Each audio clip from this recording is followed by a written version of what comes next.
Hi friends, good evening అండి. Welcome to పాటతో పాటుగా. అందరూ ఎలా ఉన్నారండి? మేమైతే చాలా బాగున్నాము. ఇవాళ ఒక ట్రెడిషనల్ వంటను మీ ముందుకు తీసుకొచ్చాను. అరిసెలండి. అరిసెలు ప్రిపేర్ చేసుకుందాము. మనం యూజువల్గా బెల్లం పాకంతో చేసుకుంటాం కదండి అరిసెలు. బెల్లం పాకం పట్టి దాంట్లో పిండి వేసి బాగా కలిపి ఎంత ప్రాసెస్ అలా ఏమీ లేకుండా సింపుల్గా ఉండే అరిసెలు చూపిస్తానండి.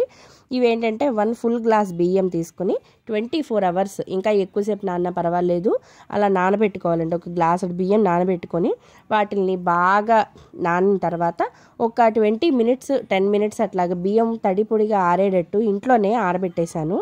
ఆరిపోయిన ఆ బియ్యాన్ని మిక్సీ పట్టానండి. మెత్తగా పిండి వచ్చేటట్టు పిండిలాగా మిక్సీ పట్టాను. ఒక 2-3 టైమ్స్ పట్టింది. మిక్సీ పట్టేసి దాన్ని జల్లించి బియ్య పిండి తీసుకుని దాన్ని నొక్కుతూ ఉంటే దానిలో తడి ఆరిపోదు.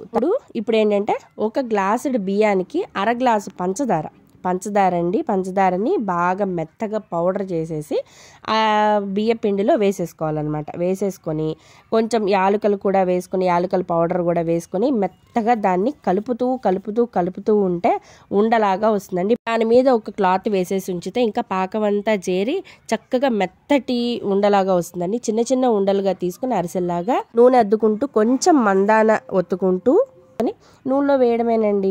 ఎంత బాగుందనుకుంటున్నారు? ఒక్కసారి కామెంట్ చేయడానికైనా సరే ఒక్కసారి ట్రై చేసి చూడండి. బెల్లం పాకం అవసరం లేకుండా ఓన్లీ పంచదార పౌడర్తో ఈ అరిసెలు చేసి చూడండి.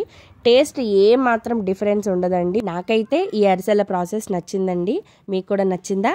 అయితే ఒక్కసారి ట్రై చేసి చూసి తిని చెప్పండి, టేస్ట్ ఎలా ఉంది అనేది చెప్పండి.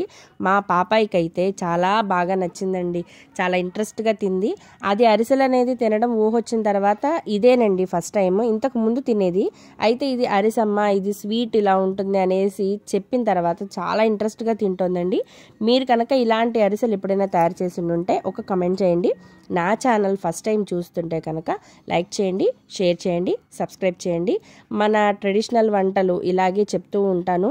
మీకు తెలిసినవి నాకు సజెస్ట్ చేస్తూ ఉండండి. నాకు తెలిసినవి మీకు ఇలాగే నేను తెలియజేస్తూ ఉంటాను. సంక్రాంతి అంటేనే పిండి వంటలు కదండి. మనకి ఈజీగా చాలా సింపుల్గా అయిపోయే పిండి వంటలు చేసుకుంటూ ఉంటే చిన్న చిన్న పిల్లలు ఉండే వాళ్ళకు కూడా చాలా ఈజీగా ఉంటుంది కదా. హెవీ ప్రాసెస్లు అంటే మన వల్ల కాదండి. నాకైతే నా వల్ల కాదు.